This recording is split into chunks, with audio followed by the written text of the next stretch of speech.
two targets of the devil, always. Two major targets, the emotions and the mind. Right? The devil wants to create so many emotional openings in a person. Sadness, anger, fear. Because kapag tayo bumagsak sa mga matinding mga damdamin na iyan, it attracts evil spirits at ginagatungan nila yan. Okay? Palagi nilang igagatong yung mga sugat natin. Okay? Especially if it is anger, fear, or sadness. The more fearful you are, the more sad you are or depressed, the more angry you are, automatically you can be sure. The more you are sure that an evil spirit will enter and attach to you. Because any of these three negative emotions attracts evil spirits. And they will aggravate your condition. Later on, from sadness, nagiging depressed ka na. Kailangan mo na kumuha ng mga medications for your depression. And also the mind, sinabi ko na kanina, the devil can put thoughts in your mind. Okay? Wala kang kwenta, mapakamatay ka na. So marami mga kabataan, it's the same words always. You are worthless, kill yourself. It's all the same. Okay? So always use spiritual warfare. Command the spirits that are attacking the mind of the young person to get out of the place. So guard your emotional life. We cannot exorcise someone who has unforgiveness. Right? Very important to.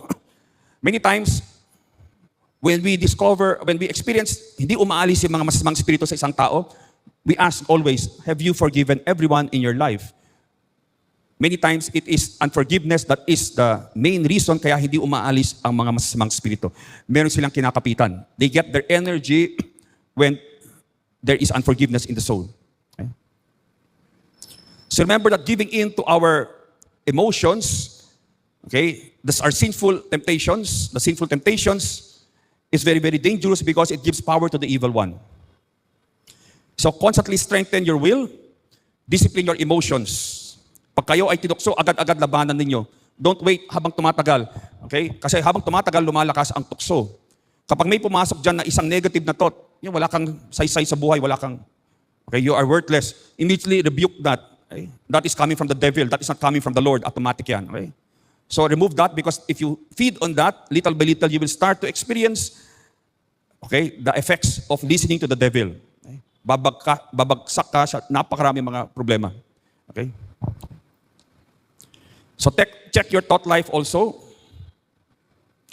Always be aware of what you are thinking because many times, akala natin galing yung ideya na yan mula sa ating utak, pero hindi natin alam ito'y galing sa labas ng ating utak, ito'y galing sa demonyo. Don't assume that it is coming from your brain. If it is something negative at galing parang it came out of the blue, wala kang ginagawa, nakupo ka lang, biglang may pumasok dyan na ideya. Sabi ni St. Ignatius, this is from the evil one. Okay? That is from the evil spirit. Just like kapag nakupo ka, tapos may inspirasyon na pumasok sa isipan mo, sabi ni St. Ignatius, that is from a good spirit. That is from the good angel. Okay?